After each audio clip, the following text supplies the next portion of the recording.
Somewhere in time, a half-elven woman pores over a large tome, searching for, well, something, anything, whatever she must have missed.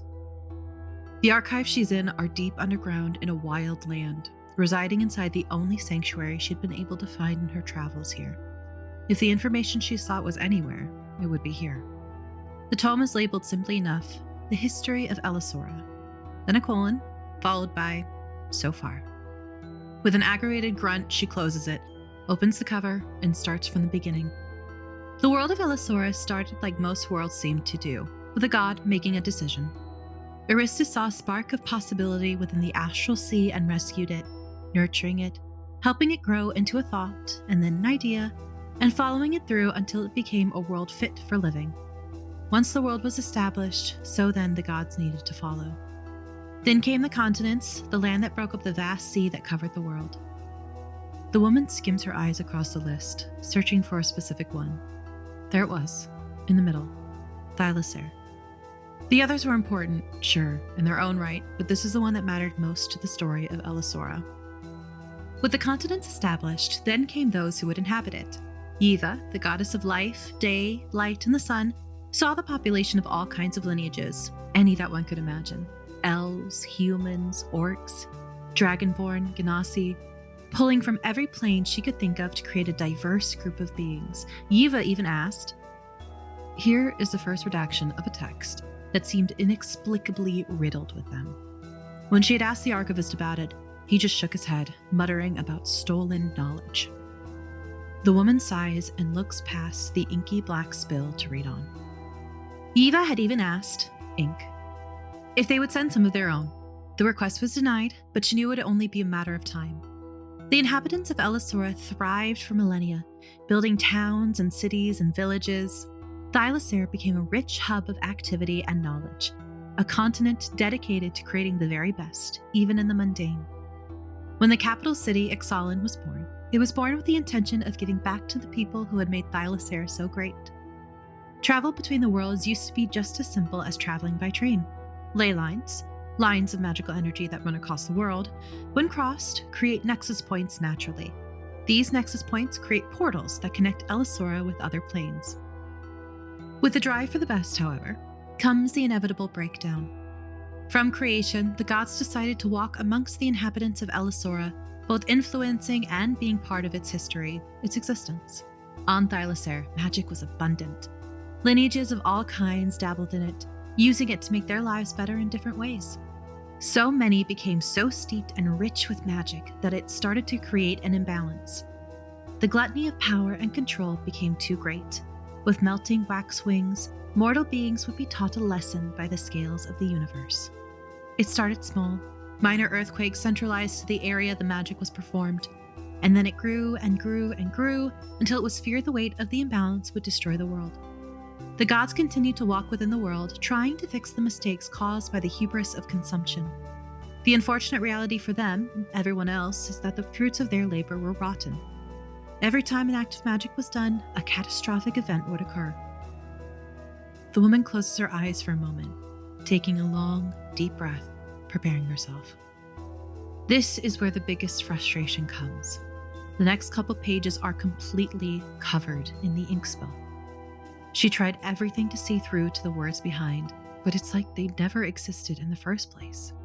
Instead, written on a folded piece of paper, stuck in between the pages, devoid of words, was the following text.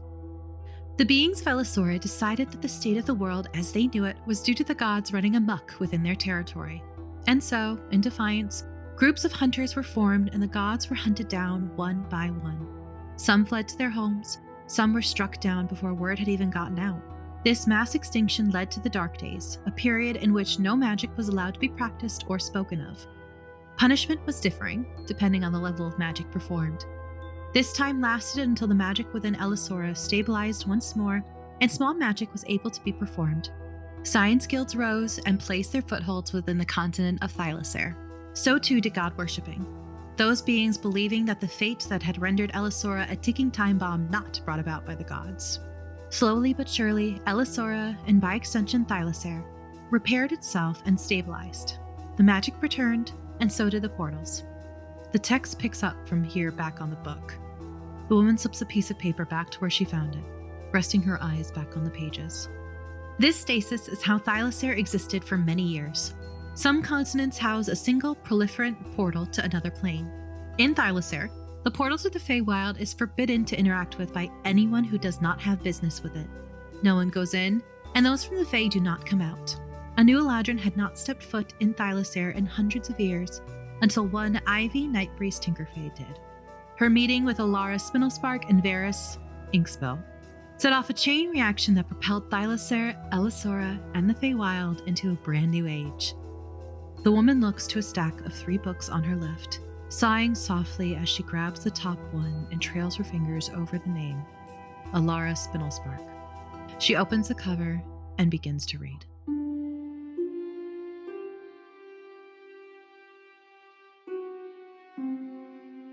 Hello, everyone, and welcome to Tales of 3, an RDC production. We are incredibly excited to start this journey with you. We are an all-queer, narrative-driven D&D podcast where your 3 GMs are also your 3 PCs. My name is Dusty, my pronouns are they, she, and I play Ivy Nightbreeze Tinkerfey, whose pronouns are she, her. And normally we'll put in something kind of fun here, but right now I'm just way too excited to even think about something funny. Hello everyone, my name is Ariana, my pronouns are she, her, and I play Elara Spindlespark, whose pronouns are also she, her, and I am really excited to be here and to be doing this with my 2 besties. Hello everyone, my name is Wayra, my pronouns are she, they, and I play Véres, whose pronouns are he, they. And I am super pumped. I can't believe we're doing this. Super pumped.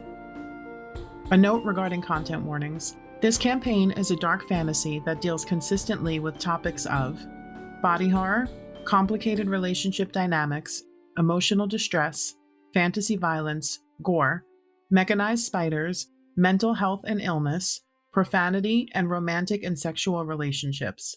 A full list of episode-specific content warnings can always be found in the show notes of each episode.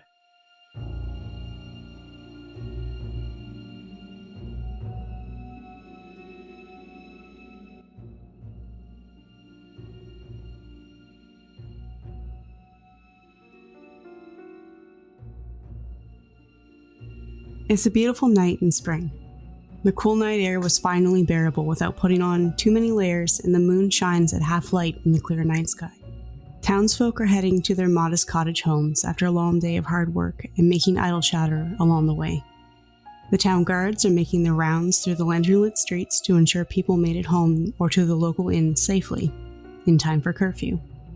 It was just another night in the small town of Grimford, but it is also the start of our very own story. One that will be passed down through the ages. Whether it's a tale of triumph or one of caution and folly, well, that remains to be determined. On the edge of town, deep underground, the last guided tour of the night for a haunted excavation site is coming to an end. The air is especially cool down here in these dark and damp tunnels. The ceiling and walls are carved from jagged stone. The paths are made with packed dirt. The only source of light are the lanterns sparsely scattered throughout these maze-like tunnels, and of course, the ones the tour guides bring. The excavation is of a city from almost an elven lifetime ago, and it's on the viewing platform high above the open cavern containing these ancient ruins. Lingering behind the group, that we find one half-elven woman. Alright, do you want to describe your character? Yeah. So you see a tall half-elf with chin-length, wavy red hair. She has green eyes and face smattered with freckles. She has goggles atop her head, an oversized green jacket with, if you were to count, you would see 12 visible pockets on them. She's wearing cargo pants and kind of like combat boots, and she has like a strap across her chest that has little potion bottles in it. Mm-hmm. And she's just kind of looking around, I think. Yeah, any reason in particular why she's decided to linger behind a group? Probably because she got distracted by something, I think, that caught her eye. But also, she has heard that there are lots of cool gems and artifacts and magical books and items that have been found and excavated from this underground city.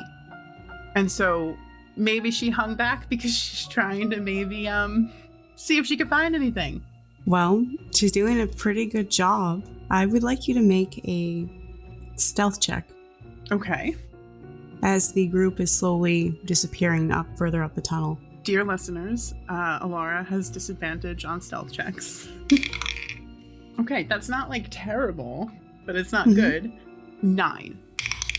Well, whether it's by the miracle of possibility or they're just not that observant, considering they have a large group with them this time around, they don't notice that you're lagging behind. Cool. And you watch as the extra lantern light disappears into the darkness up the tunnel before you, and you're left alone on the platform. There's only a little bit of lamplight in this area, but you have dark vision, right? Mm-hmm. Perfect. Beyond your dark vision, the shadows seem to spread out in all directions and feel like they're closing in on you. Every once in a while, you feel like you see something move out of the corner of your eye, but it could just be the lantern light flickering. What are you going to do now that you're left to your own devices? So I know the path that we kind of came from to get to this overlook, right? I think that I'm going to look around to see if I see any other like pathways that might lead deeper into the tunnels. Yeah, for sure. Give me a perception check. Boy. It's not very good. 11. I don't think that you see any right now, but you know that there's a tunnel that goes further back where you came. Not towards the exit, but further into where you were in the guided tour. Okay. So I think that I would kind of like walk around to see if I could find where the other tunnel is. And I also she taps her goggles and light shines out of them. Oh, okay. How far is the light? That is a great question. Let's see. 5-foot radius of light. Well, good. You have a good little headlamp, as it were. And I think that you go back down the path that you came, and you're looking for a little while. Your footsteps are echoing off the walls around you. There's no one else here but you. And it is cold in here, given the time of year. It kind of makes sense. And then you notice something glint out of the corner of your eye. I look at it. Yeah? Mm-hmm. Make a perception check. That's a 19. Hey, awesome. You notice something distinctly shiny in a amber coloration. Is it like on the floor? It's on the ground just a little further down the path, in the darkness beyond. I will go pick it up. Yeah? Mm-hmm.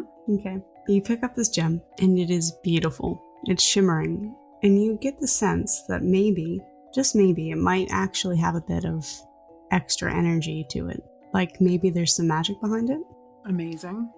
I put it in my pocket. As you put that in your pocket, you see, a little further down the path again, a glint of green, reflecting off the lamplight. Yeah, I fucking go over to it. Yeah? Yeah. Well, yeah, you find another one. This one's about the size of your hand. Okay. Like the palm of your hand, I should say. And the same thing, it's a little bit shimmery. Little, like there's a sheen of magic over top of it. Put it in my pocket. Wonderful. Make a perception check for me, Elara. Nope, that's a 5. 5? Okay. You don't see the flicker of a shadow of a person disappear Okay. just outside your lamplight. But you do see the glint of another shimmery rock a little further down the path. Yes. You gonna keep going after them? Yeah, absolutely. Perfect. This one actually seems to have a little bit more of a glow to it than your previous 2 that you found. This one is definitely a garnet, if you had to guess anyway. I need you to make a charisma saving throw, please. I don't want to. 12. 12? Okay. Mm-hmm. You pick up this rock, and for a moment you're mesmerized by it. You don't want to stop looking at it. Did you make this save at advantage? No, I get advantage on... You do. Is it charm effects? It is a charm effect. Okay. That's a 2 on the die. Awesome, we'll go with your 12 then. Yeah, thanks. You put this one away after a moment when you realize that there are more further down. You see 1, 2, maybe 3 sparsed out, leading you deeper into a tunnel and turning down an area you haven't seen before. Okay. I think that she would try to just snatch up as many as she could. How far in have I gone at this point? You're not sure. And you don't really care, to be honest, at this point. Oh. You really just want these gems. Okay. Well, then I am going to go and grab these gems. And I'm going to put them all in my pocket to investigate later. Amazing. Well, at least you got Is what you it? came here for, Elara. Mm-hmm. Am I charmed?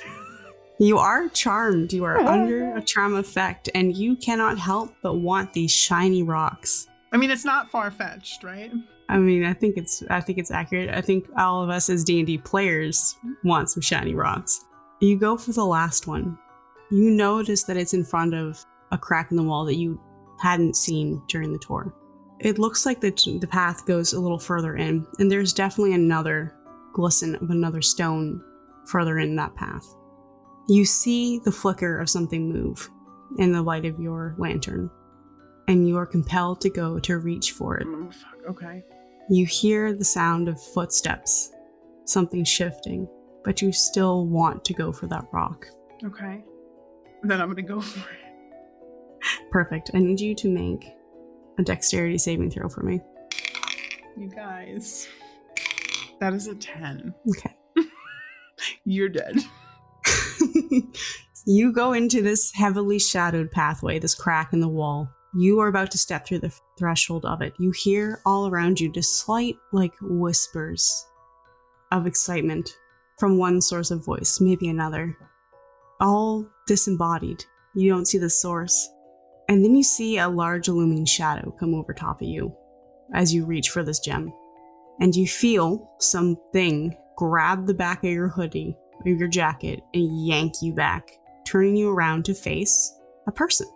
Immediately you break out, the charm effect vanishes, and you are face to face with a broad human gentleman with dark black hair, pale skin, and brown eyes, about maybe 5'10". So I think she snaps out of it, right? Mm-hmm. And she looks at this person, and she just goes, "Oh, hi.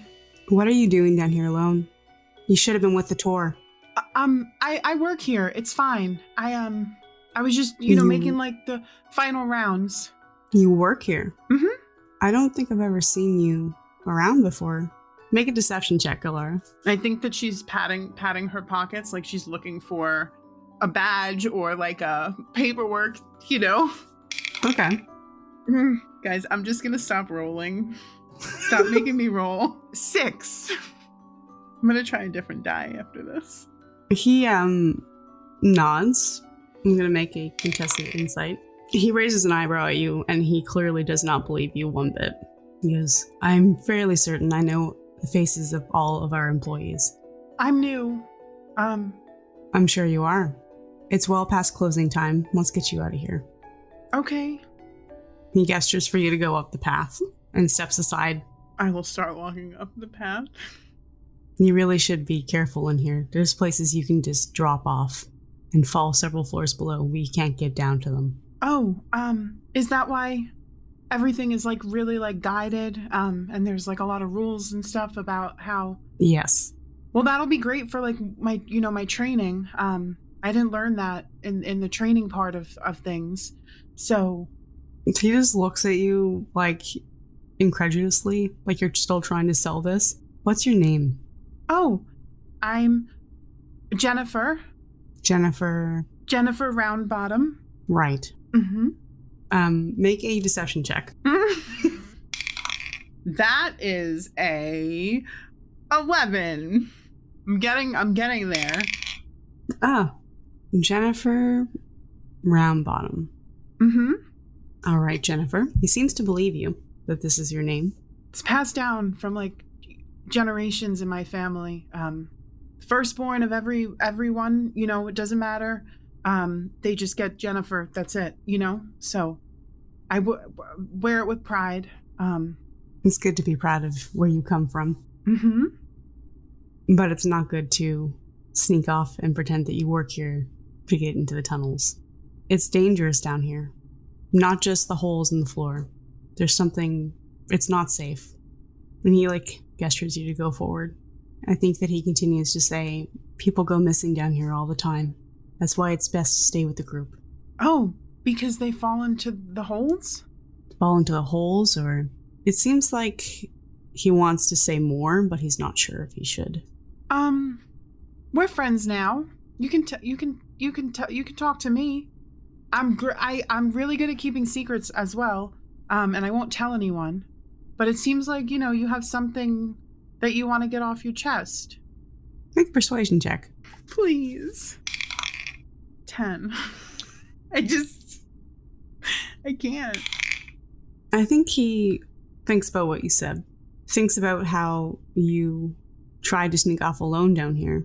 And he's getting the sense that you might not be deterred quite yet. That is a fair assumption. He says, "You know this place is haunted. You were part of the tour." Yeah, I mean, yeah. "But I think there's something a little more down here. Oh. Something eating people." Eating people? I mean, we find bones all the time. And like a monster? I would hope so. Huh. I don't want to think what that would mean if it was anything but. Okay, well, why don't you all, do something about it? Attempts have been made. And some extra help has been called in for the guard in the town. We're trying. Just don't go off alone in here again. I will not. And be safe. Mm-hmm. You seem nice. I don't want to see you. Well, yeah, I'm on the missing. Can I insight check this guy? Yeah, you definitely can. Was that, ominous? Hey, 16! That's the highest I've gotten so far. Yeah, he's being very forthright, honest. And he seems very concerned for your safety. Well, you be careful too then, because the bones and the holes and all that stuff. Of course, I will. I know where these things are in here. I do work here after all. Is the company hiring or by any chance, or? You heard all of that and you want to work here? Well, it's kind of interesting, I guess. I'll tell you what. At this point, you're back towards the entrance. Okay. If you really want to work here, why don't you come back in the morning for an application? Okay. I probably won't, but, maybe. All right. Have a good night, Jennifer. You too, Jennifer. He looks at you very strangely and confused. She just nods and starts walking away. He nods, not knowing what the fuck to do with you. Just watches and makes sure that you leave. She does leave. And he closes the gates to the entrance, and that is the end of your exploration. Okay. We're going to swing over now to a young adult, Eladrin, and her purple pseudo-dragon, walking up a cobblestone road, clutching a very old map that may as well be a fiction novel because none of the locations marked on this map have corresponded to anything you've seen since being here. It's dark now, and you have been traveling all day, but you finally made it to a town. You're walking down the path. There's wooden homes and shops on either side. You're already sighing. And the homes are spread out enough that some of them kind of create these little alleyways that you could kind of walk down in between. And it seems to you like you're on the only main road in this town. There's tall lamps that light the way every 30 or 40 feet or so. And the night air is crisp, cold even as the wind blows. And you don't see many people on the streets. The few that you do see up in what looks like maybe a town square, they seem to be walking quickly towards their destination. And as the wind blows, you cross your arms in an attempt to warm off the chill, and you hear a door click and open behind you and the sound of laughter coming from inside. Do you turn around? Yes. So you watch as a halfling person steps out with tan skin and long black hair braided to one side, and they're holding a parcel wrapped in paper, smile on their face, and they turn to look at you. What do they see, Ivy? They see an Eladrin woman who is presenting as Winter. So she's got this powdery blue skin, dark blue-black hair that falls below her shoulders. She's plus size, she's curvy, and she's wearing just a very basic, black pants, black long sleeve shirt, blue thing over it. And she has a little purple pseudo dragon who is sitting on her shoulder. So this halfling person kind of looks up at you and nods, smiles as they close the door, kind of dimming the sound from inside. Hi, can I ask you a question? They walk up a little bit closer to you. Of course. I am looking for the quest wizard. They kind of... Welcome. The good content from the jump. They kind of look at you questioningly. She nods. I'm sorry. The what? You know, the wizard in the tower that gives everybody their quests. I'm looking for him. You're new in town, aren't you? What gave it away? We don't get people very often asking for towers and wizards, so that's a pretty good giveaway. Why not? Do they just already know where the wizard is, or... You seem really nice. Do I? They go, yeah, you do. I'm just going to give you a word of warning, because I need to get inside as well. It's getting late. It is dark. And you should definitely be inside by now. Why is that? Well, the guards will be around any minute, rounding people up. It's past curfew. To what? Rounding them up to what? To get inside. It's past curfew. Oh. I would be rounding people up as well, but it's my night off. But you really should get inside. I don't... Inside to where? Is the wizard tower here, or... Okay. There is no wizard there's no tower here. So we can kind of start there. There's an inn. The Bed and Banshee Inn. It's the only inn in town. Up that way, and they point. All right. Do they accept gold? I think that's what I have. And she rummages around in this little pouch on her hip. And she pulls out a gold piece and she's like, this, right? Gold? Of course, yes. Money. All right. It's that way. She looks that way. How long does this curfew last for?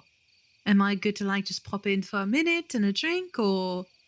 The curfew is all night. And then in the morning, when it's daytime, you can go outside again. That sucks. I just left a place with a curfew. I didn't think I'd be curfewed again. Well, do people go missing a lot in the place that you're from? Relatively. The normal amount of missing for Silas said. Are you okay? God, somebody needs to save this woman. Holy fuck. I'm in a brand new place and I'm so confused. I was told that there's a wizard in a tower, and I'm trying to find that wizard in a tower so I can go back the fuck home. I don't want to be here. I guess I don't blame you. This is not the best town, I guess, unless you're a ghost hunter or something like that. I'm sorry, did you just say a ghost hunter? Yes. Why would you want to hunt them? It's just a term I think that people use, like people who want to find ghosts or learn more about ghosts come here because it's supposedly haunted. But I can tell you for sure there is no tower.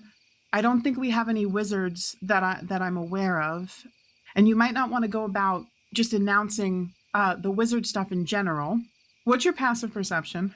16. So you notice that you starting to see people, like a handful of people off in the distance in a couple of different directions that are starting to walk around the streets in a much more authoritative way than the ones that you saw kind of hurrying and scurrying to get home. The halfling looks at you and they just go, I wasn't kidding. You really will get in trouble. You need to make your way to the inn. And they kind of just nod their head and they walk off. Oh, all right. Thank you. And they just kind of wave, kind of turn around quick and do a wave as they start walking in the opposite direction. She looks at Bia, who's perching on her shoulder, and she goes, I thought back home was weird. I guess she's going to start walking towards the inn. She doesn't want to get round up. Yeah. Are you trying to avoid detection of these people who seem to be patrolling the streets? Yeah, I think so. Make a stealth check. 18. Okay. So you start walking And you see maybe about like 60 feet ahead of you that there is a person that's kind of walking across the way, but in your direction. And so you just dip into an alleyway. You know, these homes have little spaces in between them, and you very easily dip into this alleyway. It's dark. You kind of slip into shadow. You and Bia are being very quiet. You wait a couple of moments and you see them walk by past in the direction that you were just coming. Can you make a perception check for me? Okay. 9. So I think what happens is you are peeking your way out of like the place where you were just hiding as this person walks past, and you kind of want to look out to see if like, you know, there's anything else going on. And as you do, this scent, this smell of roasted meat invades your nostrils. And it's coming from like behind you down the alleyway. So I think that this scent distracts you from getting caught by a guard that's not too far away as you poke your head out. I think it's mostly Bia distracting me because she smells meat. Yeah. And she's probably very hungry. She turns towards it. Do you turn around? Yes. At Bia's insistence. So you turn around and you have dark vision as well, right? 60 feet. So just on the edges of your dark vision, you can make out what looks like two figures who seem to be like cloaked. And you watch as one hands what looks like a basket to the other one. And one goes off in a direction down the alleyway away from you. And the other one turns and starts walking towards you. I think she just watches. I don't think she does or says anything. I don't think she moves. I think she just kind of observes. This person sees you. And I think when they turn, they see you and they kind of startle for a second. Oh, sorry. Didn't mean to scare you. They don't say anything. They kind of put their hood up a little bit, like adjust their hood and start to walk past. And as they walk, they kind of pick up their pace. And it almost seems to you, I think, like they're gonna like almost barrel right by you, kind of ignoring your presence. And as they start to pass, they stop short and they turn. How tall is Ivy? 5'4". Okay, so this person's probably like 5'8", so they're taller than you. And they stop and they turn and Most people are. They kind of look down on you. This person looks down on you and you look up into this kind of like face framed by the hood of the cloak. And you see kind of like pale sunken skin with what looks like almost like pockmark scarring that seems to come down from his eyes and run down his cheeks. Yellowish eyes with like bags kind of like sunken in. He looks at you and he just kind of cocks his head and like inhales very, very deeply. She takes a step back very quickly. Hello. Can I help you? Hello. And he's kind of like poised with like his hand up, like almost like he wants to like touch you, but he's not. And you watch as with his raised hand, his finger almost in like an L shape, he seems to draw a sigil, a magical symbol in the air that you would be fairly familiar with as you watch him cast Detect Magic on you. No, let's not do that. That's a little invasive for somebody you just met, don't you think? He's staring at you, and then he starts to like look around you as if he's seeing something that you're not. She waves her hand around her to like dispel. She doesn't know how this works. Excuse me? What the fuck are you doing? And he just looks and he follows this kind of trail with his eyes, looks at Bia, looks at you again, and he goes, and he runs away. Oh, fuck. Okay. I want to go home. I want to go the fuck home. I want to go home. I want to go the fuck home.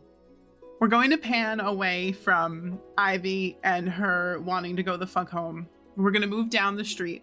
Still on the same main street that Ivy was originally walking, a little bit further away from town square. So kind of in the direction that Ivy came in when she was walking into town. And we're going to zoom in on a smallish wooden building with a nondescript sign next to the door that just simply says Town Guard. Inside this building, in a small room down a hall, sits a female half-orc, long brown hair streaked with gray pulled into a tight bun on top of her head. And she's wearing leathers, and her sword is leaning against the wall behind her. She's sitting at this desk, and she's rolling a brooch, like a circular brooch, back and forth along the desk that's scattered with papers. And she's waiting for someone. Who is she waiting for, Weira? That would probably be me. Mm-hmm. If I were to take a hint, I think as she's rolling this pin, she hears a confident kind of like knuckle rap on the door, just twice. And she stops rolling the pin immediately and kind of lets it fall face up. And she sits up. She goes, "Come in." He reaches for the handle and gently pushes it open and comes to the doorway. What do we see? You see a 6'5" gentleman with light gray skin, pastel pink hair that's long about down to kind of like just a bit past the shoulders. It's half up, braided in the back to keep out of their face. They have long elven ears, kind of longer than most half-elven folks would, and red eyes with gold flecks. From their lips is 2 small tusks, denoting their half-orc heritage as well. They're a little broader built, dressed in much nicer clothing than most folks would be in their travels.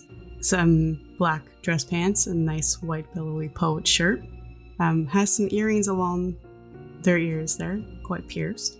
And a kind of like a belt with some pouches on it and a sword at their hip. And they walk in and say, "Forgive the intrusion. You must be Riven, are you?" I am. "I'm Véres. I'm here for the guard position for the night." I was about to go home thinking people were done showing up for the night, but we will take all the help we can get, so... "Happy to be of service. What do I need to know?" She kind of shrugs, and she gestures to a chair that's like opposite the desk. They take the invitation and walk over and take a seat. And what's your passive perception, just for my reference? 12. Okay. It's not. And she kind of sits up straighter, and then she kind of leans forward and puts her forearms on the desk clasped.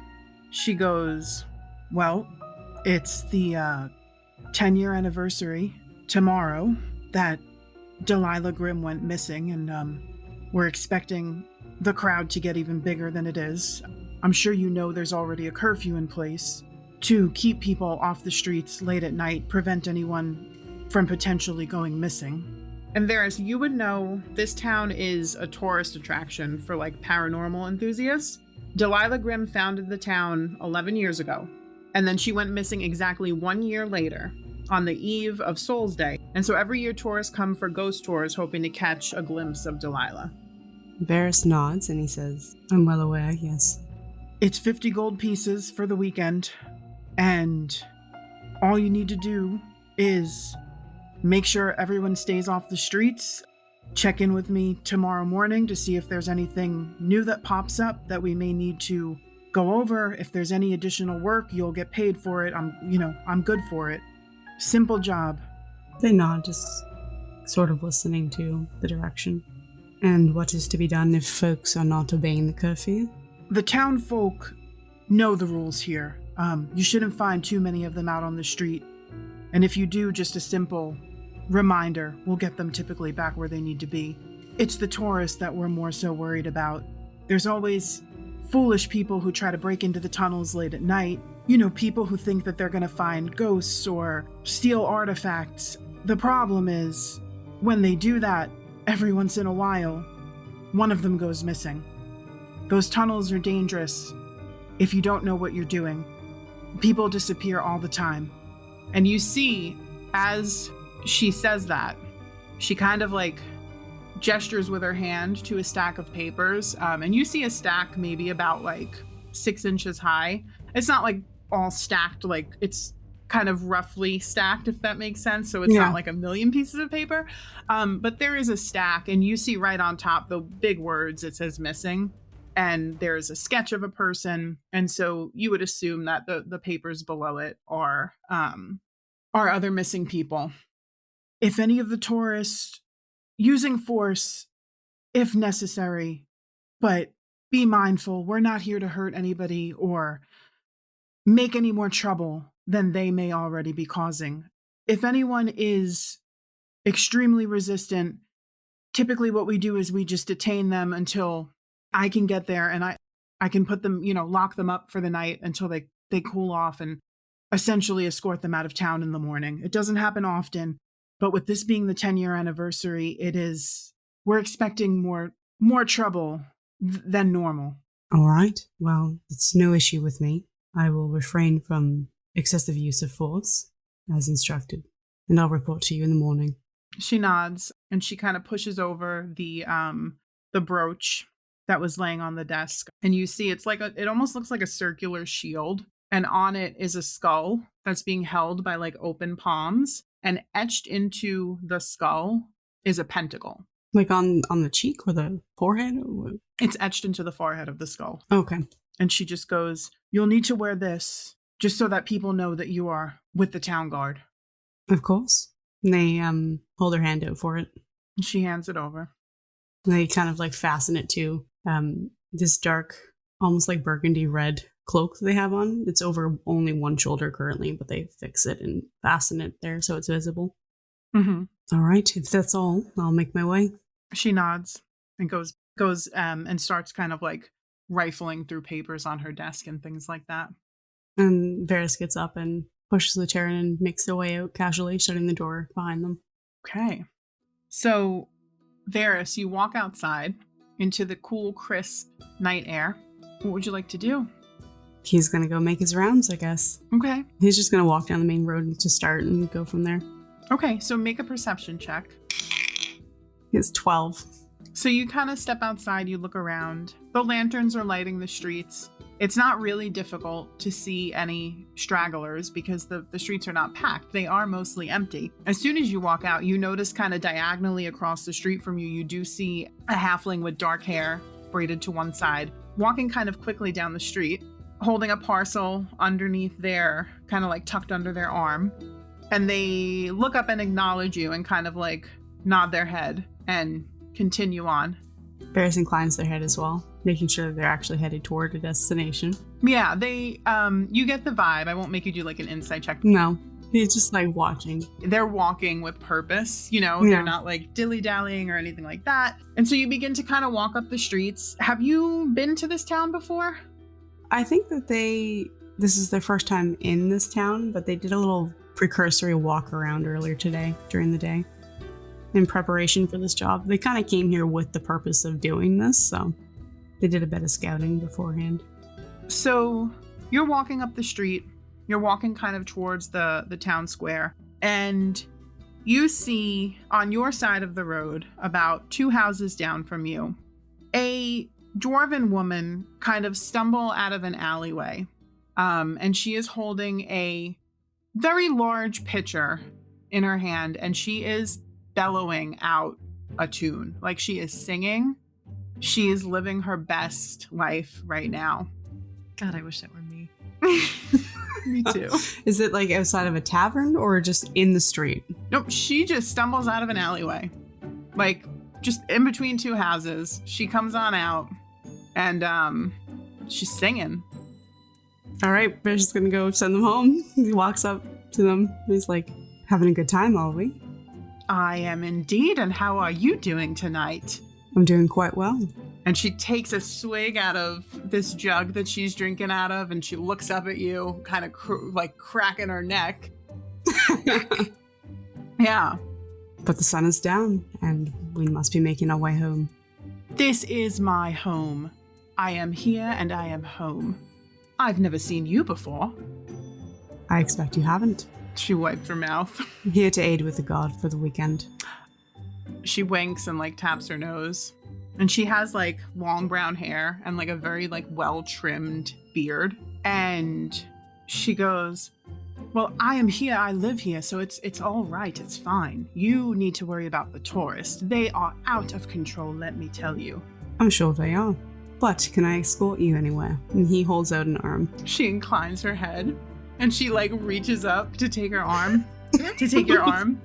And she goes, "Oh, it has been such a long time since someone has escorted me anywhere." And she takes a swig and she offers the jug to you. He politely declines. Perhaps later.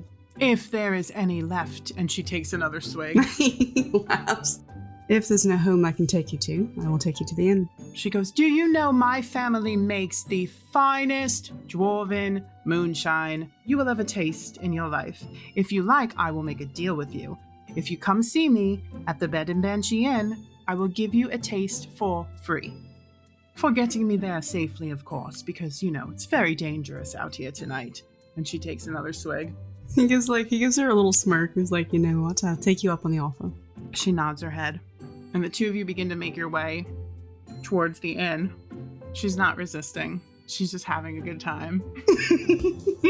He just wants to make sure she gets home okay. Or at least to some shelter. So coming down the opposite end of the road, basically, is a broad-shouldered tiefling man who's about 6'1", with purple skin. He's got a well-kept black beard, and he's got long hair that's kind of shaved underneath. And right now it is braided up into a bun because he's been working, and so he wanted to keep it out of his face. So the closer he gets to you, you see that he's got amethyst eyes with black sclera. He's got rolled up sleeves that show off his many, many tattoos that are all up and down his arms and across his neck. And he sees Véres first, because Véres is pretty hard to miss.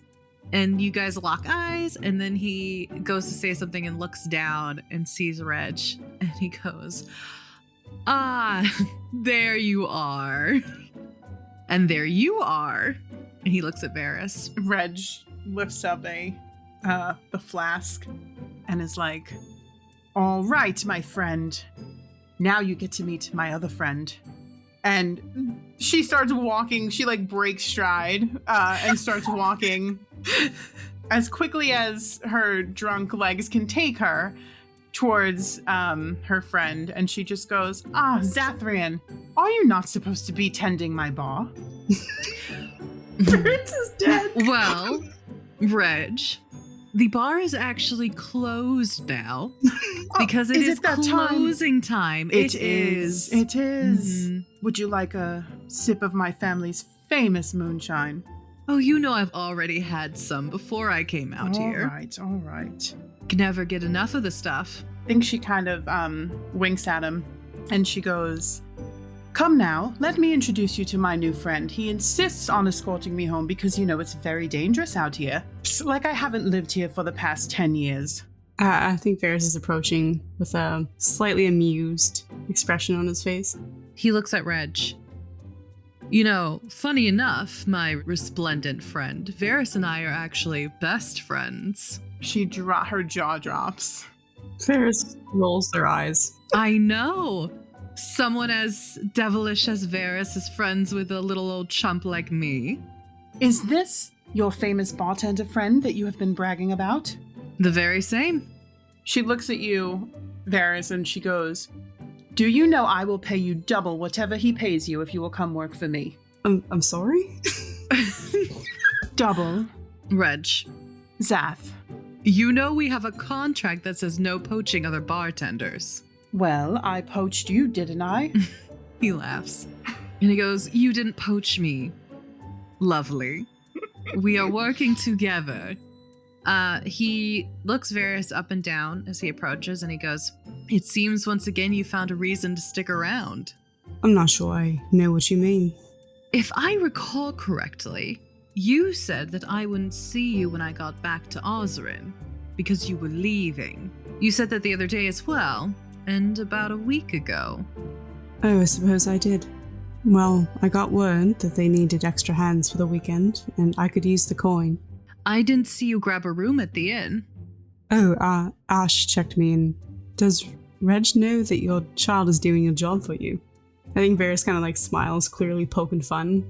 I pay Ash better than I pay you, and for less work, my friend. I think Véres looks insulted, jokingly. I jest. I slipped out to buy them a pass for the Grimford guided ghost tours, or whatever the fuck they're called.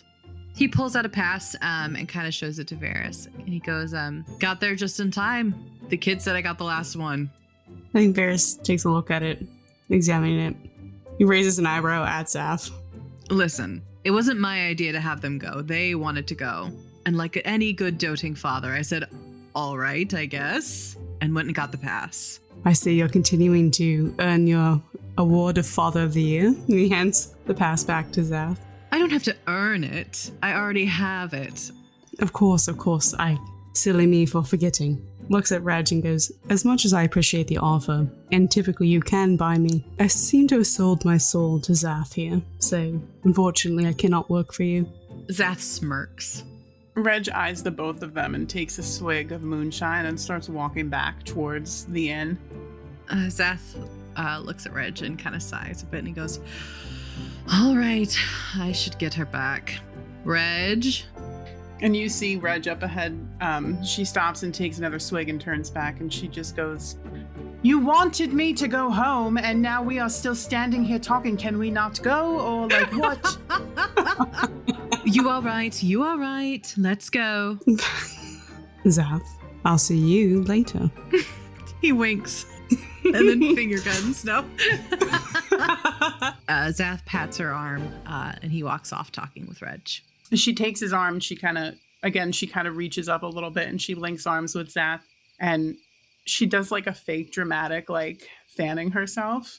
2 people trying to escort me home tonight. My wife is going to be quite jealous. And she just lets out like this belly laugh. Paris just smiles a little bit to themselves, shaking their head, and goes back to work. Like, he met the 2 most rowdy people. Of course. Véres, it is at about this time, I'm not going to make you make a perception check, that you hear a feminine voice screaming from an alleyway that she wants to go the fuck home. He's like, we can make that happen. And that's over. You hear chittering in response. Like, and I want to go home, Bia. I don't care about the fucking wizard anymore. I want to go the fuck home. You saw that? The person hissed at me. That doesn't happen at home, regardless of what happens at home.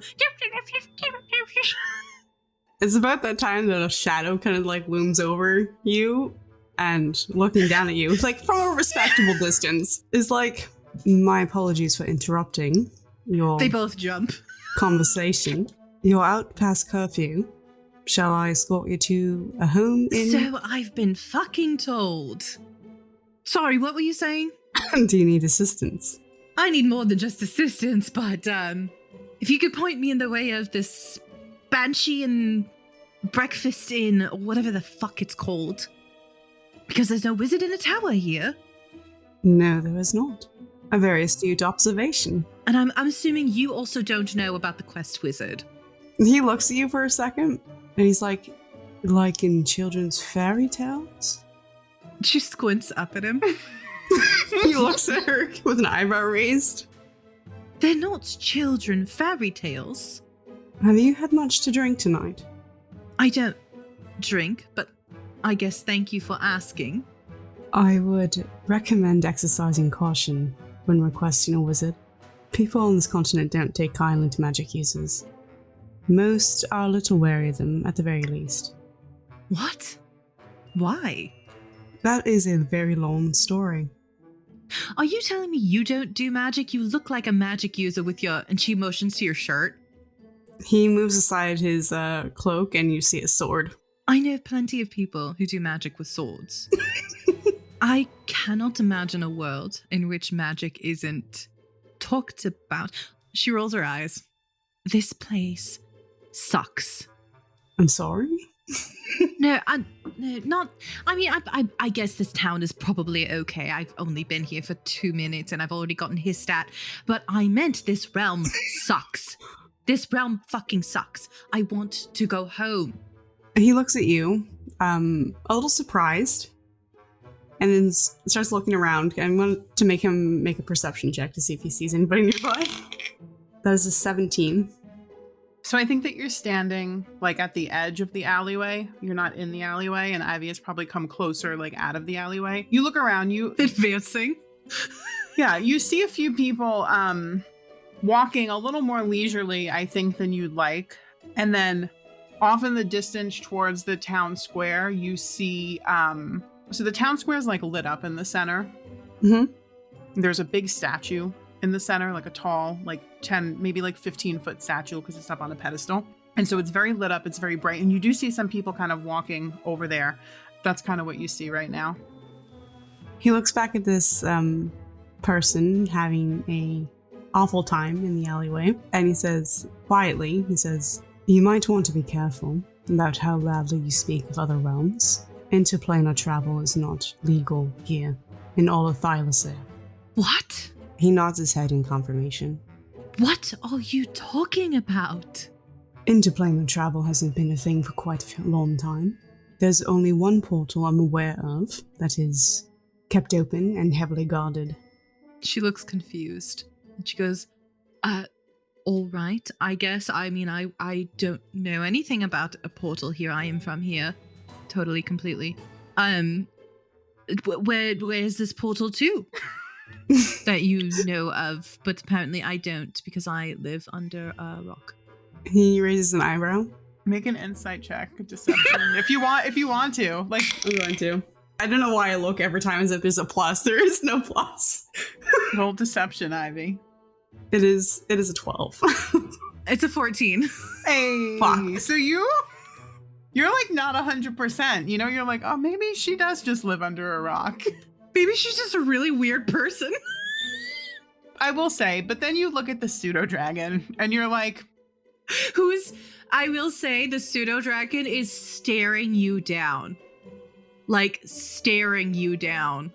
He raises an eyebrow at the pseudo dragon, acknowledging it as if for the first time, and then looks at Ivy, looks at you, and goes, when people ask where you're from, perhaps it would be best to say you're from the capital, Ixalan. It's a quite large and very busy place. You blend in quite well. She pulls out a map. It's the oldest motherfucking map you've ever seen in your entire life. He raises an eyebrow. You're like, how is this thing still even like looking preserved as it does? And she goes, okay, can you show me where Ixalan is? Ixalan? Ixalan? I sure can. And he... Ixalan, okay. You might want to learn how to say it first, but he points to it on the map. Véres, you look at the map and you're extremely confused because this map... It's old, isn't it? Is old. It's old. It belongs in a museum. It's older than any map that you've ever seen. It shows the landmass essentially as one big landmass, whereas now there are sections of it that have been cut into due to very terrible catastrophes that have happened in the past. You've only seen theories of what the continent looked like before it broke apart. He looks fascinated. He gets like a closer look at it. Véres, as you're looking at it, make a history check. 23. That's amazing. Yeah, he's got a +5 to his history. You get a closer look at this map. And you're right. You notice immediately the paper is old. It's older than any paper that you've ever seen. So old that you think that honestly it should be crumbling when you touch it, but it's not. And you look in the top left corner and you see that there's a flower there that's been dried and kind of like pressed into the paper. Weird. Kind of flower. You can both make a nature check if you want to. Sure. I'll try. 11. Ivy, it's a pretty flower. Mm-hmm. You've seen this map, Ivy. You've been looking at it, and you know the pretty flower's just always been in the top left corner. It's beautiful. 19. Véres, you look at it, and best you can tell, it looks like lily of the valley, except the flowers kind of remind you of like jellyfish when you like stare at them, and you can't recall ever seeing a flower that has petals that look like jellyfish. I think that he takes a moment to like gently touch the edge of the map where the flowers are pressed into it. Mm-hmm. Just curious, not understanding where these may have come from. Yeah. And you notice that the rest of the map, as you look, you kind of focus in, you notice that there are places named here that shouldn't exist at the same time as the capital of Ixalan, for example. The map doesn't make sense. Your eye is mostly kind of drawn to like the lack of cracks and crevices in the continent. You see the city of Vitrum. You know it well. You've been to the city of Vitrum, correct? Mm-hmm. Yep. But you don't see the shattered cove. In fact, you don't see a cove at all. It's just a piece of land that's kind of inland. I think that he's really confused about how the landmass is so different, but it has modern city names on there. Cities that came after this map probably would have been made. I don't think that he says anything about it to Ivy, though. I think that he just keeps it to himself to think over. It's very strange. Okay. He looks at Ivy and looks at the map and goes, this map is very old. It looks like it should fall apart, just touching it, but I don't know, it's strange. I feel like you should get a new one, for sure, because I don't believe it's accurate anymore. This area down here, and he gestures to a landlocked area a little bit further on the right side of the continent, and says, this area is no longer attached to here. It's sort of been separated and surrounded by water. It's here, and he gestures to a point, I think, by estimate, not really sure. He's like, I believe this area here would be Exolan now, but it looks much different on the map. All right. So Exolan is here, and she points to another place, and she goes, and we're in Lothent, correct? Oh, no, it hasn't been called Lothent since before the Forsaking. The what? No, you don't. No, totally. I thought you said the Forsaking. I know all about the Forsaking. That's in that one. No, you win. Oh my god. He's like, and he kind of like inclines his head in confusion, and he nods slowly and goes, "No, this town is called Grimford now." Grimford, totally. Just looks at her weird. Like Lothent is the ruins in the town. That we give guided tours to. It's really funny. My father pulled this out of a trunk and said it was the latest map. I don't think that was correct. No, I don't believe this map is accurate. To be fair, the trunk was caked in dust. In the morning, I would recommend going to the general store and picking up a new copy. But for now, could I escort you to the inn for the night? Sure. And she goes into her pouch and she fishes out a gold coin and holds it out to you. Oh, no, you give that to the innkeeper. Oh, okay. Do you know how money works? Totally. How many of these am I going to have to... It's probably not a whole one, to be honest. They'll give you change. They're changing the coin? He just laughs. I only have these ones. Are there others? You are adorable. To be fair, I don't really talk to people much other than Bia here. Oh, Bia is her name. Yes, her name. Mine is Ivy. A pleasure. My name is Véres. Nice to meet you, Véres. All right. Shall we? We shall. And Gladly. He guides you out of the alleyway and towards the inn, and he looks down at her and says, I'm sorry, did you mention somebody hissed at you? Yes. Oh my god, yes. I got hissed at. Okay, so first, it looked like he was just going to barrel right into me, which honestly would have been preferable to what he did do, which is what he stopped. He looked at me. He fucking smelled me, like my aura or something, and then he cast Detect Magic on me, and I was like, okay, this is a little personal. Could you at least buy me a drink first?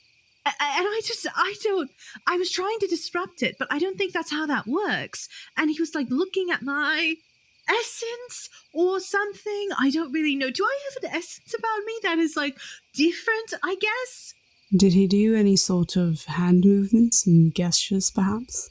Yes, he cast Detect Magic. I've seen it before. My dad has done it a couple different times to try and like suss out some magic that's been brought to him, so he can put it into his little trinket shit. But I just, it was so strange.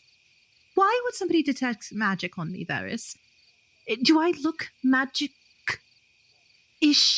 You have a pseudo dragon. That at least means you're magically inclined. And a pseudo dragon is not Rare? norm. Okay. Very rare. Yes. Mm-hmm. Totally. I knew that. What did the person look like?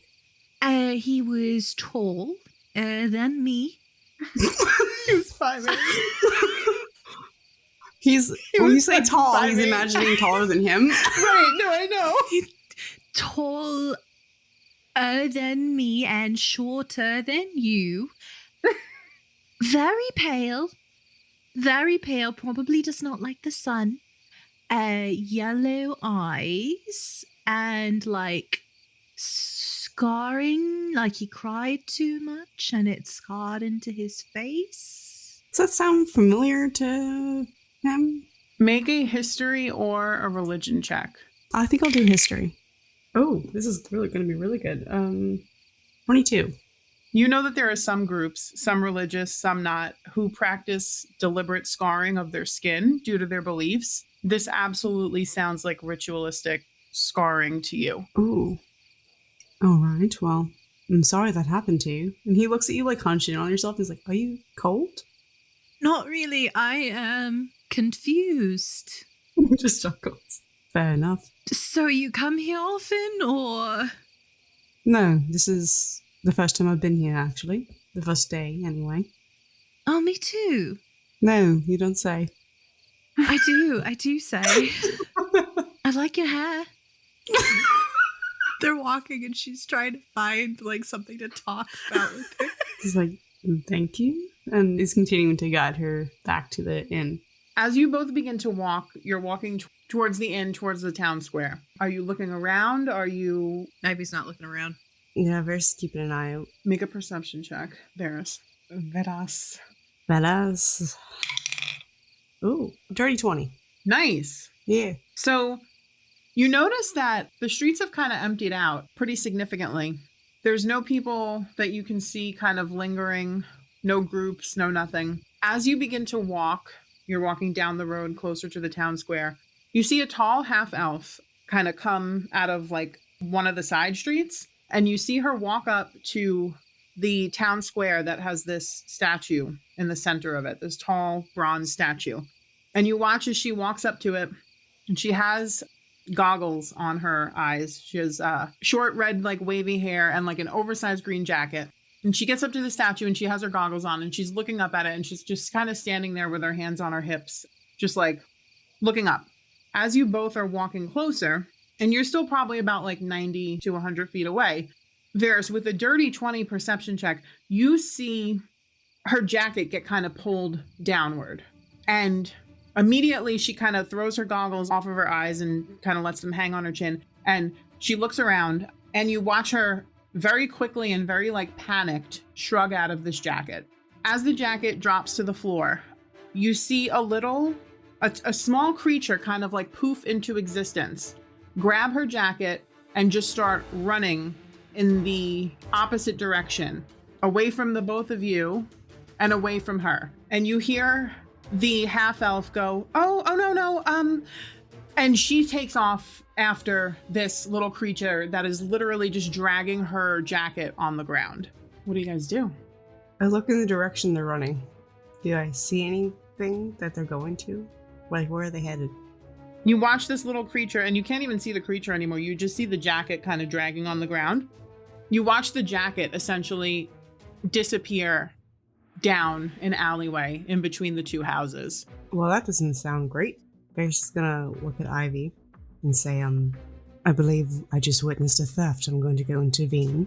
You can stay or follow. It's up to you. And he takes off after it. She immediately starts following.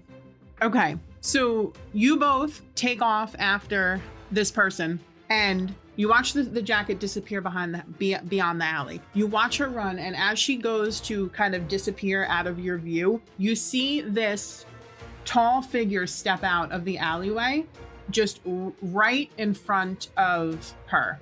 And she stops short, and you hear kind of muffled, frantic conversation happening as she goes, excuse me, can you help me? Something just stole my jacket. You watch her try to pass. The person just kind of steps as she steps to continue to kind of block her way. Bitch. So you watch as this human, who's probably about 6'1", 6'2", standing in front of her, put a hand on the pommel of his sword. And he kind of smirks and he goes, I don't think you're going anywhere. And I need everybody to roll for initiative. I don't like him already on principle. I rolled really high for initiative, you guys. For Elara? Yeah. Yay! Okay. What'd everybody get? 19. Dirty 20. You did too? I got a dirty 20.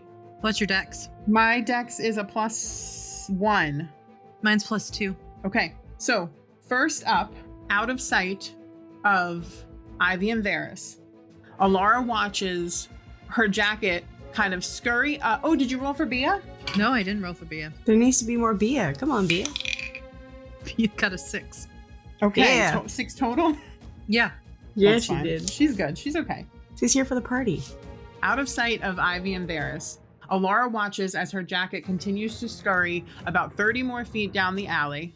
And she watches as a human man with blonde hair and pale skin takes the jacket from this tiny creature. And the creature turns around and it's literally 1 foot tall. It's green and scaly, and it has little horns coming up and it's got black eyes, and it just kind of hisses in Alara's direction as the person who picked up her jacket begins running down the alley away.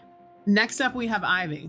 You see this redheaded elf woman being essentially blockaded from going down the alleyway. Ivy runs up beside this woman. Is the person big enough to block the whole thing, or? No, he's a medium-sized person. Does he look menacing? Does he look like he's stopping her? Yeah, he looks like he's stopping her from going down the alleyway. So he's about 6'1", and he's wearing armor, and he has his hand on his sword, gripping the sword, with like a smile on his face. The woman is very distressed, and he looks like he's just having a good time. He looks punchable, is what you're saying. A little bit. He looks a little punchable. Cool. So Ivy runs up besides the woman. Is there anything like a crest or anything on his armor that would lead me to believe that he is part of Make a perception check. 15. So you run up, and you kind of give this person a look. You don't see any sigil or sign or symbol denoting anything. He's just wearing armor that is well taken care of, but is not great, if that makes sense, Yeah. She's gonna try and move past him. Okay, so he is going to make an opportunity attack on you as you run by. Okay. So are you're dashing at this point past him, right? Yeah. Okay. Does a I'm just gonna say yes. 15. Yeah. So as you go to rim by, he draws his sword, and with the blunt end of it, he hits you very hard in the shoulder for 5 points of bludgeoning damage and tries to push you and stop you from running past. Bitch. She whirls around and she goes, first off, ow. Second off, what the fuck is your problem? He looks at you and he goes, and where do you think you're going? On a jaunty stroll. Where the fuck do you think I'm going? You can get right up to this little green scaled creature that is standing in the alleyway trying to look menacing at everyone. I'm yelling this as I'm walking, as you're running by. And then I stand over this creature menacingly. I love it. Get Bia to fight him. Yes. Is that your turn, Ivy? Yeah, because I don't think I can do anything else at this point. Okay, awesome. Action economy and all that. So it's Elara's turn. Elara is going to swing around this person and not get out of his area of opportunity. She's just going to come around him. She's going to look down the alleyway and see where this person is with her jacket. No one can see this because no one is looking at her. She has a leather strap that is fastened around her leg. She has some different types of straps kind of all over her for all of her things. And she like sits down on the ground. She pulls the strap off. And as she does, she loops one end of the belt over one of her feet and she loops the other end of the belt over her other foot.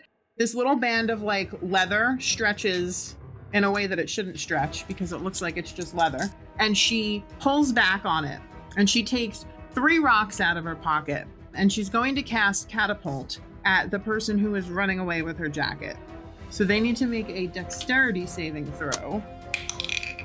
And they do not pass because they got a 6 on the die. This person takes 8 points of bludgeoning damage as he's running away and just gets pelted by these 3 rocks. For the rest of her movement, she's going to stand back up so that she's not prone on the ground. Wise choice. And she just like yells down the alley. She's just like, please, just give me back I just need one thing out of there and I swear you can have the rest. Just come back. And Véres, it's going to be your turn. She's going to run right up to the guy who was blocking Ivy and Elara and took a swing at Ivy. And I think that before running up, he was going to give them the chance to not get into this, but seeing that they already took a swing, it's game on. He's going to take out his short sword. He's going to look at the guy and he's going to say, I'll only give you one opportunity. Surrender now. Or eat steel, fuckface. You can surrender now, or this is going to get a lot more violent than you intended. And he's going to take a swing. Do it. 21 to hit. That hits. Amazing. It would really suck if it didn't. How fun would that be? Doesn't hit. If you said all that cool shit and then you just Whiffed. That would be just my luck, though. What do you mean? It's going to be 8 points of slashing damage. Nice. And I think that he's going to position himself ready to strike if he tries to get away. And that's his turn. Okay. Where do you hit him? Oh, is he in full armor? Yeah. So there's no like gaps, he's in like full plate? Well he's got like his head is open. Oh. You know. There's spaces in between like some of the pieces. Okay, I think he's gonna when he slashes the guy, he goes and he slashes between like his chest plate and the arm piece and just like takes it there. Okay. Cool. Well, he looks at you as you kind of draw blood, right? Mm-hmm. And he kind of readies his sword and he goes, I didn't want any trouble tonight, but I guess we're going to get into it. And he whistles twice. Véres. Yes. Does a dirty 20 hits. It does, yep. So seemingly out of nowhere, first you hear a couple of like shuffling footsteps come from up above and you just see a glint of silver fly at you. As you take 11 points of piercing damage as a dagger just slashes and just grazes right by your arm and cuts your arm. And now it is the guy who is standing in between Elara and Véres. And he is going to take a slash at you, Véres, for that does hit, 17 to hit, for 11 points of slashing damage. Bia. Okay, I've got a fly speed of 60 feet with Bia. Swing it on in. I would like for her to fly above the person so that she doesn't get like opportunity attacked. But she can fly high enough above him, I'll say, that she won't take it. She's gonna get there right next to Ivy and in front of this little creature thing. And she's going to brandish her elbows and just pile drive into this Do it. thing. Yes. Roll to hit. Come on, Bia. It's a 16. Yeah, 16 to that hit? hits. Okay. 4 points of damage. So she elbow drops this thing and it screeches out. And you hear like as she kind of like lays her elbow in, you hear like a crunch as its scales kind of like dent in and it cries out in pain. At the top of the round, it is now this little creature's turn, who in turn is going to fly up to be at a height with Bia, and it's going to claw at her. Ooh, for a 19 on the die, I'm guessing that hits. Yeah, a little bit. That's only, let's see, that's 3 points of slashing damage. Okay. The little Bia. And that is its turn. We have this person who is running off with Elara's jacket is going to keep running another bunch of feet away. Ivy, you're up. I think she is just going to She's gonna dash. Yeah. She's gonna leave Bia. She knows Bia can handle herself. So she's going to... Oh, yeah. Closing in on him. Yeah, she's nipping at the guy's heels. Is that your turn because you dashed? Yeah, she's like sprinting. Okay, so it is Elara's turn. So she looks back towards the person who's running away with her jacket. And she looks at the stranger who is chasing the person with her jacket. And then she looks back to this person who is in full armor, now attacking this other person who came up to help her. And she feels really torn because she is freaking out that she might lose her jacket. So she goes, hi, stranger. I will be right back to aid with this. All of my stuff is in my jacket and I really can't do anything right now. And she's gonna run away and she's gonna take an opportunity attack from Guy. Meets it, beats it. As she says that, she pulls this guy's attention and he takes the butt end of his sword for 12 points of bludgeoning damage. I think she gets like thrown into the wall. Oof. But she keeps going. She's gonna run 30 feet. She's gonna get back down on the ground. She's going to stretch this belt over her feet again, pull it back, pick up 3 random rocks off the floor, and try to hit this guy again with her catapult. She's trying to knock this motherfucker out. Yeah, for 11 points of bludgeoning damage, this guy is running.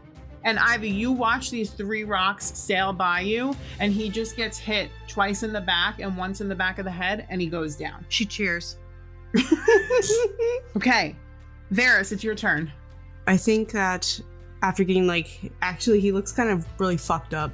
So after getting a good slash across the arm and another hit from the guy, I think that he straightens up because before he was just kind of leisurely, wasn't taking this seriously at all. He straightens up and you see his jaw clench, and he just kind of gives the guy in front of him a death glare. He's gonna take another hit again. I think he's gonna use the blunt end of his sword and go for a temple hit for a natural 20. Fuck yeah! Total of 25. Okay, that hits. So it's your damage. What's your damage die? 6. Okay, so it's 6. 10. Total? It's 16 total. This guy's he's starting to look pretty fucked up. You hit him in the head and you watch his eyes blink a couple of seconds and they look a little bit unfocused. And then after a second or two, they focus back on you and his brows kind of furrow and the smile is gone. The cocky smile is gone. Is that your turn? Yeah, that's all I can do. In the shadows somewhere, someone moves somewhere. Thank you. You're welcome. Beautiful. For the listeners, on the rooftop, there is a halfling wearing leathers with a hood up covering her hair, slinking back into the shadows, it seems. Okay, so it is the armored dude's turn, who is facing off with Véres. Does a 10 hit Véres? No, 10 does not hit. So I think that he's a little scrambled right now. I think you watch him kind of stagger forward as he goes to hit, and then he's got to catch himself on the wall. And that's going to be his turn. Bia, it's Bia's turn. Yeah. Bia is going to snap her jaws with the intent of trying to rip his arm off, I think. Oh, damn. Get it, Bia. Bia's feral. I don't know what to tell you. What'd you get? The 23 to hit. Bia's going for blood. It has 3 hit points left, so. Well, that's 4 points of damage. How does Bia rip this thing to shreds? Bia rips this thing's arm off and shakes it like a dog, screeching this battle cry. I love it. Tosses it away and starts moving towards Ivy. Okay, so the creature is dead. At the top of the round, Véres, with your passive perception, it doesn't take much because you can hear kind of some jingle jangling, and you look over your shoulder. You see 2 what you're hoping maybe or assuming to be guards running your way. But at the top of the round, that is the downed person's turn. Now, because she didn't do lethal damage, he doesn't have to make a saving throw, right? A death saving throw? He's just unconscious? How does that work? Yeah, he's just unconscious. So at his turn, he's just going to be chilling there on the ground, maybe having a good dream. I don't know. Ivy, it's your turn. Probably not having a good dream. No. Ivy runs up and grabs the jacket and starts running back towards Elara's. Awesome. Alara sees this and just starts to run. It's her turn now, so she starts running towards you. And she's just like, oh, thank you so much. And she runs up. She kind of like puts her hands out, like, please don't steal my jacket too. Oh, she immediately hands it to her. Okay, awesome. So she takes it back. She puts it on. And then she's going to dash back. She runs back the 15 feet where she was so that she's back in range. So she grabs the jacket, says thanks, and then runs away. And then runs away back towards the two at the other end of the alleyway. And she takes out her crossbow. Ivy, you watch her reach into her pocket. And she pulls out a whole ass fucking crossbow. She's going to aim for like his armor to try to like distract him from Véres, essentially. She rolls an nat 20. Watch her whiff. She rolls a 3 on the die. Love it. Okay. I do think it's a little distracting because I think everyone hears just like a clattering as it hits the wall and like skids to the ground. And she shrugs. I think it would have been better if you rolled a nat 20 and you thought you were going to distract him and you just shoot him through the forehead. And like it comes like out enough that it's like inches away from Véres' face. Anime. No way. That would be an anime moment. Véres, you are up. So you hear this crossbow just skitter to the cobblestone ground. I think for a second he was bracing to get hit with it. That's fair. And then it didn't, so he's a little relieved. But A little relieved. Just a little. just a little. I think that he's gonna use the blunt end of his sword again and go to knock this guy out. Okay. Roll to hit. That is a 17 to hit. That hit? No, that misses. What? He has an 18 AC. Because of the full plate. Shit. Oh well. Well, yeah, I think he goes to hit, but the bracing to get hit by the crossbow bolt kind of sent him off of balance, and he kind of misses. Fair. 2 for flinching. Yep. That's going to be his turn. Actually, no. Again, off in the shadows, you hear not a sound as someone is disappearing back into the night, seeing the guards. Véres, you watch as this guy also now sees the guards and looks around and starts to realize that he's alone. Where's your backup, bitch? So he drops his sword and he puts his hands up and he goes, "Help! These people, they were assaulting me!" And he steps away from you, Véres. It's Bia's turn. I think Véres looks at him with an eyebrow raised, clearly the more fucked up one. I think B is just going to stick with Ivy now. Okay. And that brings us back to the top of the round. If we want, we can move out of initiative, unless anybody wants to do anything before the guards get here. I want to knock this guy on his ass. We can go another round if you want. At the top of the round, the unconscious person sleeping, he's having great dreams, I hope. Ivy, it's your turn. What do? You just heard him go, "Help," whatever he said. Ivy runs right up to the guy in the plate mail, basically on his other side. So Véres is in the front. She's going to be on the side. Okay. And for Elara's turn, she's also going to come up and I guess like surround him and just be like, when he said, like after she hears him going, "Oh, help me, help me." She goes, "No, we're not. You stole my jacket." And that'll be her turn. Véres, you're up. He's got his hands up now. Yeah. Véres is gonna reach up, take his hand, and turn it behind his back and kind of keep his hands behind the guy's back. Sure. Make a contested strength or like a grapple. Isn't a grapple a strength anyway? Yeah. Yes. Contested athletics. Okay. Make an athletics check. 22. Got a 21. He puts up a fight as you go, but after just like a second, you're able to kind of get the better of him, and you start to like twist his arm, and he kind of goes, okay, and he stops resisting. Perfect.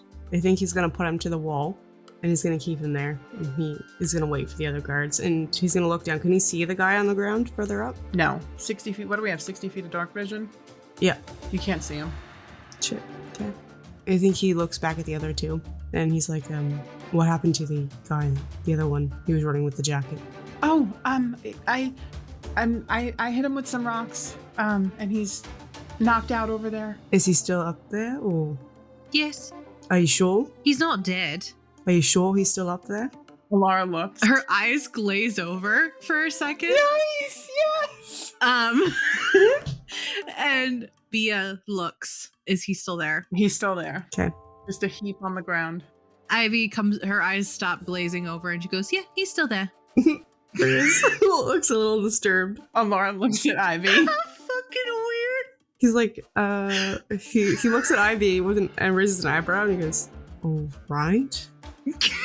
Fucking weird. Like, cause I'm thinking it's like a literal like glaze over. Like her eyes like go white. Yeah. So Véres, you have this guy up against the wall, right, with his hands behind his back. And Ivy and Elara are kind of surrounding him. And just a couple of seconds later, these two guards, who were like at a full sprint, kind of running towards the commotion, get up to you. One of them looks to be human, masculine presenting, and the other one is a purple dragonborn, both wearing leathers. And they get up, and the dragonborn woman looks at the whole commotion, and she just goes, "What is happening here?" Maybe looks at Elara. Véres also looks at Elara. Elara looks at the woman, and she kind of like puts her hands up, and she goes, I was standing in the square, and someone took my jacket and ran down the alley, and when I went to chase him, this guy," and she points to the man up against the wall, "he wouldn't let me pass, and then he hit me with a sword, and he stabbed him," she points at Véres, "and he hit her," and the guy who's up against the wall, he goes, "Why don't you ask her what she's got in her jacket?" Elara's like, you watch her go like pale. Véres is like, I don't think that it matches what she has in her jacket. At this point, you stole her jacket and then you attacked 3 people. You were also not alone. There was 2 others. One on the roof that I didn't get to look at, and the other one I didn't get to see either, but they ran away with her jacket down the alley. They're unconscious further up. The Dragonborn looks at the human guard and kind of like she nods her head, and he takes off down the alleyway. And the woman goes, she looks like she stops now, and she looks at the guy. "Véres, where's your brooch?" It's on his cloak. Is it visible? It is, yeah. She looks and she sees the brooch, and she kind of makes eye contact with you, and she nods. And she looks at the guy, kind of like taking in the form, and she goes, "3 of them, you say?" Is she talking to him? Yeah, sorry, she's talking to you, Véres. Véres nods, like, there were, yes. I didn't get a good look at the 3rd one on the roof. "We've been looking for them since last night. People have been getting pickpocketed left and right in the crowds." And she comes up and she like roughly grabs the guy by his arm. Do you move out of the way? Yeah.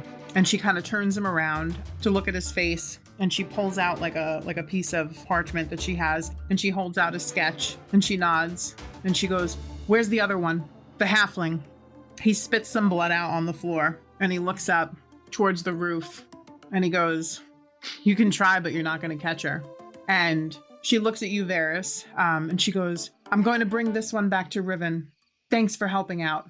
Of course, I didn't get a chance to disarm them further. I don't know what else they have on them. She nods. "Are the 3 of you going to be all right?" And she looks at Ivy and Elara. Ivy nods. "Yeah, I was just going back to the inn, and I got distracted by the weird statue in the town square." And she nods and she goes, "You should get inside. It is dangerous, as you can see." And she yanks him, and he kind of like tries to hold his ground for a second, and she pulls a little bit harder. And you watch as they start walking back down the street towards the guardhouse.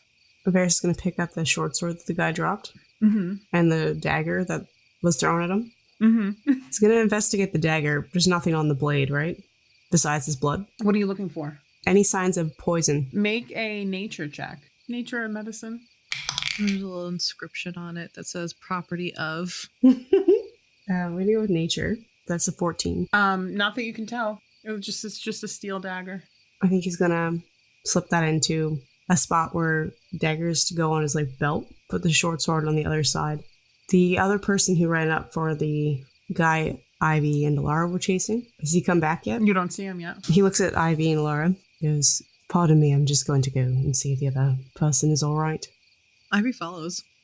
Elara looks at the both of them, and she follows as well. When he gets there, is he okay? Yeah, you make your way over to, and it was like about probably like 100 feet away. It was down the alley and like leading into like another street behind another bunch of alleys. And you see the guard is actually has got the guy sat up now, and he's just finishing tying his hands behind his back. And he looks up at the three of you, and he nods his head, and he goes, 2 out of 3, not so bad. If you see the other one, you know where to bring her. I'll keep an eye out. And you watch as he helps the guy get to his feet, and he's not putting up a fight at all. He looks dazed and confused. The boy got bonked on the head pretty hard, and he just kind of goes wordlessly off with the guard. And the three of you are standing in a dark alleyway. Great. Elara immediately pulls out 3 health potions out of one of her pockets, and she hands one to Ivy, she hands one to Véres, and she uncorks one for herself. And she goes, thank you both for helping me. I definitely wouldn't have been able to get my jacket back without your help. So I appreciate it. Of course, it was my pleasure. All part of the job, and thank you for this. And he holds up the potion. But are you sure? They're quite expensive. She nods her head she goes, yeah, it's fine. They're my last 3, but we really need them, I think. And you both helped me, so... Much appreciated. And they uncork it, and they're going to down theirs. Ivy looks between the two of them and looks at the liquid. She holds it up to the light. I don't think she really knows what these are.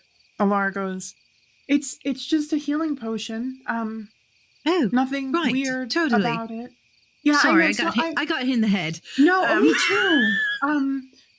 Me too. I banged my head on the wall pretty hard, actually. But I just realized, I'm a stranger, just handing you a drink in an alleyway. But it is just, it's just a regular She shrugs. Health potion. All right. Cheers. And she drinks it. Elara holds up her empty one. That was really weird. Yes, it was. We should get out of the alleyway, probably, right? I kind of wanted to go check out that statue in the square.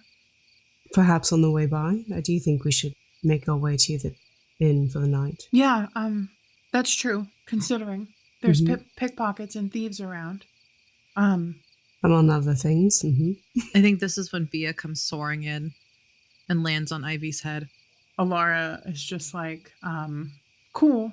And she goes to say something, and then you watch this look of complete and utter terror come over her face. The 3 of you are standing fairly close to each other, right?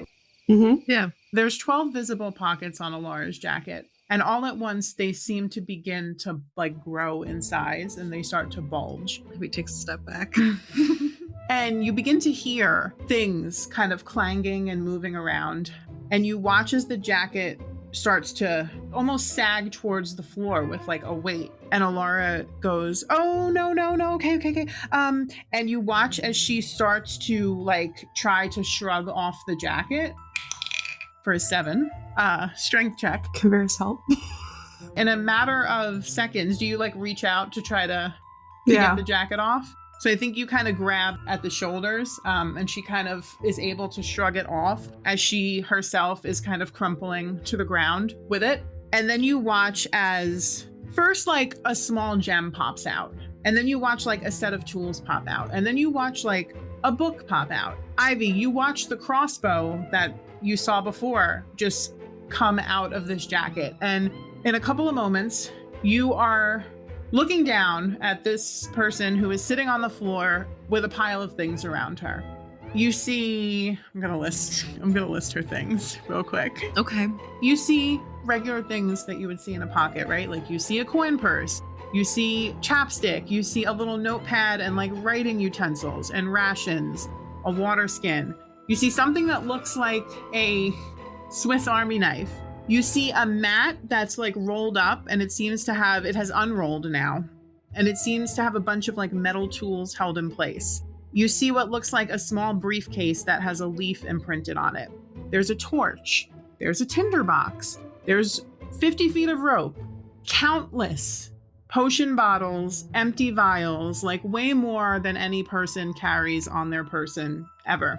There is a metal frame that's 2 feet by 1 foot that's holding some beakers. There's a mortar and pestle. Tons of gems, shiny, glimmery gems. There's rocks. A crowbar. What looks like a charred piece of metal about the size of your hand. Colorful pouches of varying sizes. Heaps and heaps of metal and gears. A mallet, a pot and a pan. A 2-foot by 1-foot bronze chest. A large crocheted blanket. A small smooth piece of spinel. Letters. A bunch of crumbled up pieces of paper. Books. A large old looking tome. Things that are bigger than should fit in these pockets, and more things than anyone's pockets could actually hold. I mean, the 2-foot by something box. Yeah. What the fuck? Ivy, you look down at your feet, and at your feet, you see this old-timey looking book. It's like a thick book. It's leather bound and it has yellowing pages, and it looks like there's some arcane symbols burned into the front. And Véres, you look down and you see that there is this smooth, like oval shaped red stone about the size of a quarter lands just right in front of you. And Elara is just sitting on the ground. I think Véres takes a second to stare, dumbfounded. This just happened. And then just very unceremoniously takes off his cloak, puts the brooch on their shirt, and then starts piling all of her stuff in there into their cloak. And picking up the red oval shape, and I don't know why he thinks that she might want it right now, but he picks it up and hands it to her directly. She takes it and she starts rubbing it in between her hands. Ivy's gonna, after a moment of what the fuck, she's gonna start helping pick things up, and Bia is also going to just start picking things up. Nice. And flying them over to Elara. Véres, after a few seconds of silence, I think Véres goes, so does this happen to be what that guy was talking about when he said you should check out her pockets? I thought he was talking about the crossbow, but it looks like there's a lot of other things in these pockets too. You mean such as the 2-foot by something chest that definitely should not fit in pockets? I mean, to be fair, I didn't think a crossbow should be able to fit in the pockets. Oh, no, I agree with that, but... Well, I don't know how he knew anything about my pockets. He was probably tailing you for quite some time. Well, it's just a vibes-based thing. No, when there's a big hit for stealing something, they tend to tail them for a while. Well, my pockets haven't exploded since I've been here, so I don't know how they would have even known all the things that I have in there. Did you put anything of value in your pockets recently? No. Bia flies over with a giant-ass gem. Busted. I will say that as Bia flies over with this palm-sized garnet, the two of you look at it and you notice that it is glimmering and shimmering unnaturally. And as you look, when you go to look away, it almost feels like you don't want to. You feel drawn to looking at it. As Bia deposits this gem into her hands, into Elara's hands, Ivy goes, "So does this happen a lot?" Not a lot, but often enough that it's a concern for sure. And it doesn't usually happen, out in public, which is why I said that there's no reason that they would have known what was in my pockets because it hasn't exploded. But it's fine. We got it all in a bundle. Can I ask you a question? Sure. How does it all fit?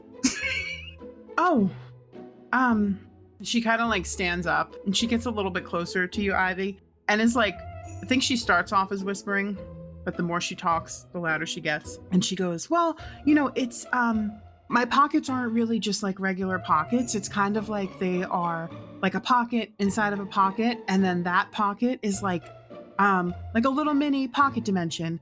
And it's just a place where I can just put all my stuff in, and it goes into this little mini dimension and I hold it there.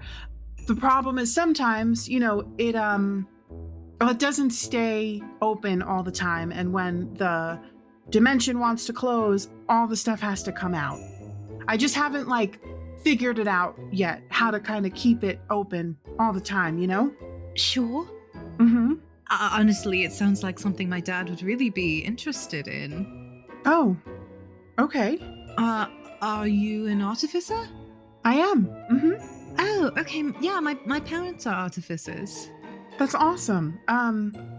I work kind of well, okay, so you know how like around here like there's people who kind of like are like not really into science or like not really into magic, like they don't really like when the two kind of like mix together. Uh-huh. Yeah, so like I do both, you know? And so that's why I haven't really like it's been hard for me to figure out how to get the pockets to kind of stay because it's hard to find information on like mixing magic and science because most people are just like don't do it essentially. But I'll figure it out eventually, you know? It's just like not that high, I guess, on the priority list. Why? Why is it not? Well, just other things, you know, other projects. Uh-huh. I think as you guys are having this conversation, from like almost immediately behind you, but like there's a little bit of space from above you, you hear, as riveting as this conversation is, perhaps don't hi. speak so loudly about dimensions and interplanar things, considering that information is illegal. Yes, it's so illegal. I've known this forever. Oh, I mean, I think most people have, so yeah. He's got his cloak bundled up and like over his shoulder. All of her shit is inside of it, and he hands her jacket to. Oh, I assume you're staying in the inn nearby. yeah. The only one in town. I was just escorting her, so perhaps we should make our way. Okay, sure. Considering curfew is in effect. Thank you for carrying my stuff. She like stops, and I think that she thinks about offering to like carry it, and then realizes that she can't. So she just goes, thank you for carrying. Don't worry about it. It's no problem at all. Okay. After you, and gestures for you guys to make your way. I think we will start walking. Thanks so much for listening. We're incredibly grateful for the love and support. And P.S., if you want more content, check out our Patreon for free clips, bonus scenes, and if you join the Red Rogues, you'll get access to the Rainbow Dice Club chat and after show where we talk about past episodes. If you're enjoying the show, please consider leaving us a 5-star review and tell your friends about us. Special thanks to our Green Fiend Patreon supporters, Jen Bear and Michael. And with that, our story pauses here for today. Join us next time as we continue our adventures, and remember, it's never too late to start your own. Bye! Okay, we're gonna get into character. Wow.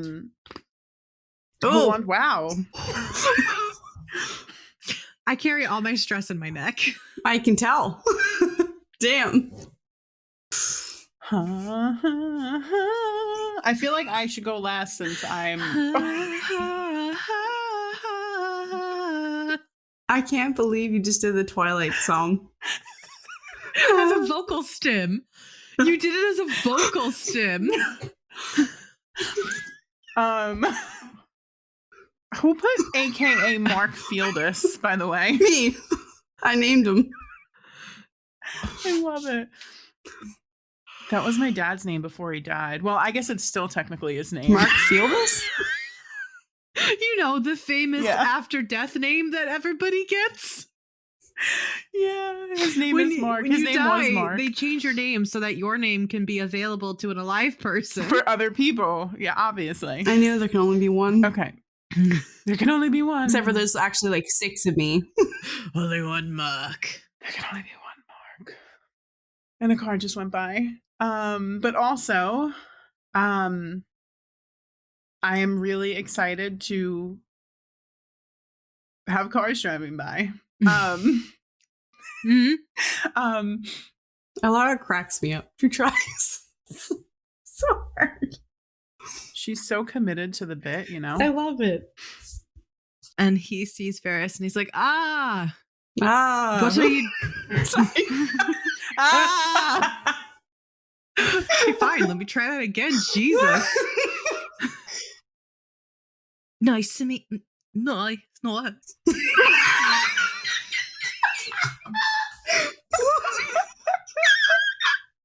No.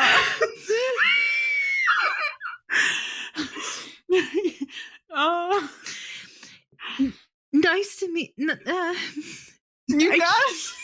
It's I don't know okay. what I'm doing. They seem to be walking hurriedly. They seem to be walking hurriedly. Hurriedly. They seem to be Hurriedly. walking quickly towards like their destination.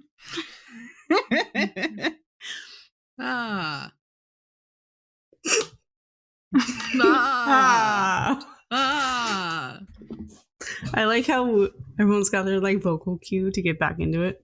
And light skin. Why? She watches as a human man with blonde skin and light hair. Blonde skin and light hair. You guys. She watches.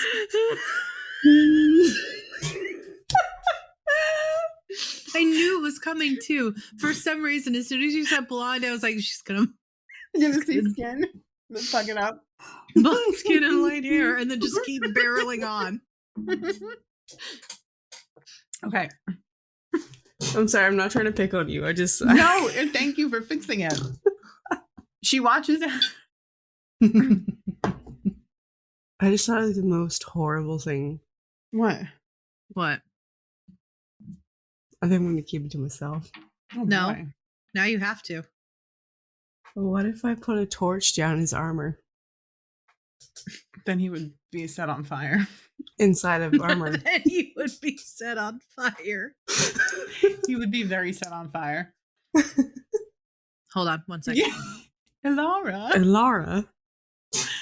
I like that. Isn't it funny that that's my trigger word for her voice? Because just think about how many times Ivy goes, Elara. A lot. Laura. Mm-hmm. Why was she out of the shadows to begin with? She's slinking deeper into the She shadows. exposed herself when she threw a dagger at him. Oh, she's going another level into the shadows. She's going another level. She's going deeper into the shadows. We have to go deeper. And you see, you hear some jingle jangling. You see Santa?